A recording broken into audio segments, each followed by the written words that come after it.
Shalom saudara yang terkasih di dalam nama Tuhan Yesus. Hari ini saya akan berbagi beberapa kebenaran firman Tuhan yang terdapat di dalam Yohanes 8 ayat 55 sampai dengan 59. Demikian firman Tuhan. Padahal kamu tidak mengenal Dia, tetapi aku mengenal Dia, dan jika aku berkata aku tidak mengenal Dia, maka aku adalah pendusta.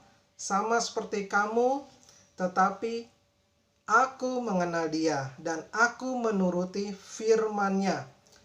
Abraham, bapamu bersuka cita bahwa ia akan melihat hariku dan ia telah melihatnya dan ia bersuka cita. Maka kata orang-orang Yahudi itu kepadanya, umurmu belum sampai 50 tahun dan engkau telah melihat Abraham? Kata Yesus kepada mereka, aku berkata kepadamu sesungguhnya sebelum Abraham jadi, aku telah ada. Lalu mereka mengambil batu untuk melempari dia, tetapi Yesus menghilang dan meninggalkan bait Allah. Saudara yang kekasih di dalam nama Tuhan Yesus, sungguh dahsyat yang Tuhan Yesus perbuat, dan Tuhan Yesus mengatakan, sebelum Abraham ada, aku telah ada. Saudara tahu jarak dari zaman Abraham ke zaman Tuhan Yesus itu 1800 tahun. Makanya kenapa orang Yahudi pada waktu itu bilang, umurmu belum genap 50 tahun, tapi engkau mengatakan engkau ada sebelum Abraham ada. Makanya mereka mau melempari Yesus dengan batu.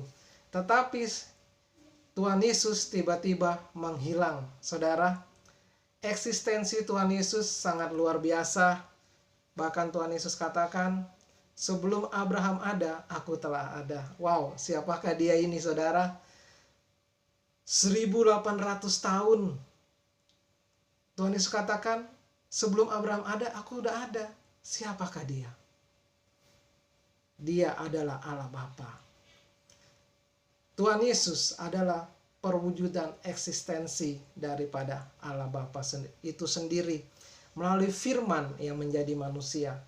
Saudara, terus apakah kita penyembah manusia? Tidak. Tapi kita menyembah apa yang menjadi gambaran daripada Allah Bapa, yaitu firman-Nya, Tuhan Yesus Kristus. Wow, sungguh sesuatu yang luar biasa Tuhan yang kita sembah. Dan kita sebagai orang Kristen, kita bahagia saudara di dalam hati kita. Kenapa? Kita punya Allah yang menyatakan eksistensinya.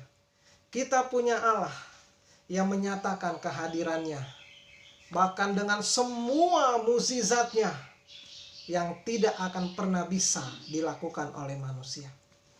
Tuhan yang dahsyat, Tuhan yang luar biasa, Tuhan yang maha hadir, Tuhan Yesus Kristus yang melakukan apa yang tidak ada menjadi ada.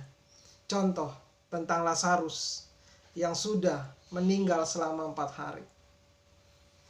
Kalau orang sudah meninggal selama 4 hari saudara, maka dagingnya akan busuk dan berbau.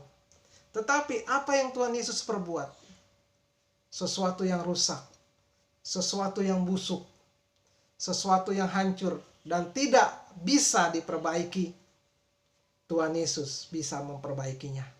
Saudara, hari ini saya mau katakan, apapun yang hancur dalam hidupmu, apapun yang rusak di dalam hidupmu, Tuhan Yesus sanggup untuk memperbaikinya dan memulihkannya.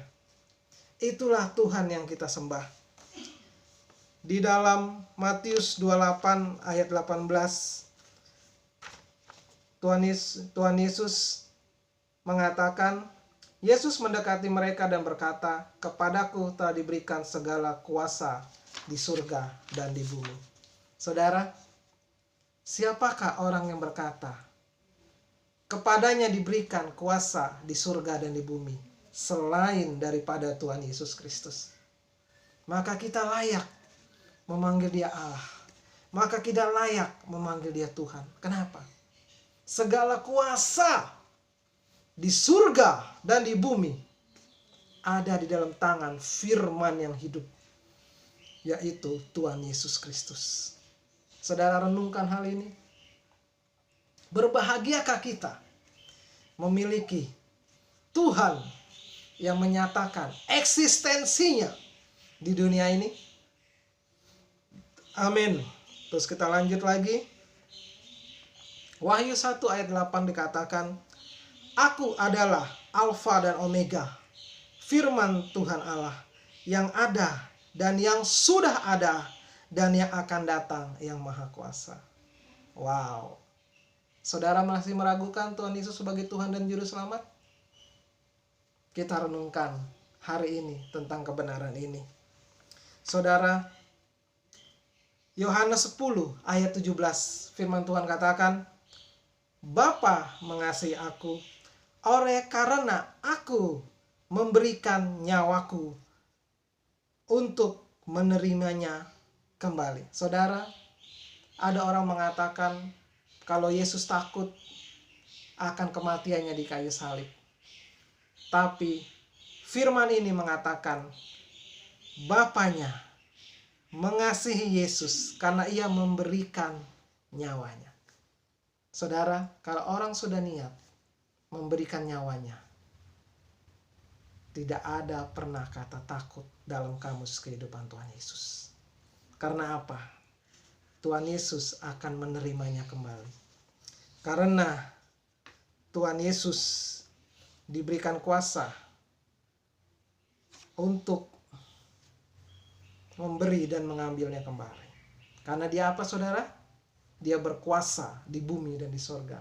Sebab firman tadi katakan, segala kuasa di bumi dan di sorga telah diberikan kepadaku. Dalam Matius 8 ayat 10 dikatakan, setelah Yesus mendengar hal itu, heranlah ia kepada mereka yang mengikutinya. Aku berkata kepadamu, sesungguhnya iman sebesar ini tidak pernah ada aku jumpai pada seorang pun di antara orang Israel. Saudara teringat akan perwira di Kapernaum. Seorang perwira ini yang hambanya sedang sakit, dia datang kepada Tuhan Yesus dan minta suatu kesembuhan untuk hambanya. Tuhan Yesus katakan, mana hambamu itu? Perwira itu, enggak usah engkau datang ke rumahku. Katakan satu kata saja, maka hambaku itu akan sembuh. Maka Tuhan Yesus heran. Saudara, saat-saat ini, saatnya kita mau buat Tuhan heran sama kita. Kenapa? Iman percaya kita kepadanya. Saudara, jika iman percaya kita besar kepadanya, Tuhan akan melakukan perkara-perkara yang besar kepada kita. Saudara, satu renungan yang mau saya bagikan. Jikalau saudara berdoa untuk suatu pertolongan Tuhan, mukjizat Tuhan datang dalam hidupmu dan hidupku, dan engkau mengharapkan hal itu datang kepadamu, tapi tidak juga datang kepadamu dan kepadaku. Saudara, saya mau katakan, jadilah pembuat mukjizat di dalam hidup sesama kita. Seperti yang dilakukan perwira Kapernaum itu. Dia datang kepada Yesus. Dia tidak minta, jadikan saya jenderal, jadikan saya orang yang berkuasa, atau semua yang menjadi keinginan-keinginan yang terpendam di dalam hidupnya. Tetapi tidak. Dia berkata, dan dia mau jadi mukjizat, jembatan mukjizat bagi hambanya. Amin, saudara. Sore ini kita mau jadi berkat bagi banyak orang. Di dalam Yohanes 10 ayat 10 dikatakan, pencuri datang hanya untuk mencuri dan membunuh dan membinasakan. Aku datang supaya mereka mempunyai hidup dan hidup dalam segala kelimpahan. Saudara, jangan mau diombang-ambingkan oleh pengajaran yang gak jelas datangnya. Pengajaran yang memutarbalikkan fakta sejarah dan cerita-cerita Alkitab. Karena kita tahu pencuri datang hanya untuk membunuh dan membinasakan. Tetapi Tuhan Yesus datang memberikan kita segala kelimpahan di dalam damai sejahtera, di dalam keselamatan yang melalui kayu salib. Tuhan Yesus hidup, disalibkan, mati dan bangkit kembali. Dia bukan disalibkan dan mati selamanya, tetapi dia mati, dibangkitkan, dan hidup kembali, naik ke surga, disaksikan oleh banyak pasang mata. Itulah Tuhan dan Raja kita. Selamat sore, Tuhan Yesus memberkati. God bless you all. Haleluya.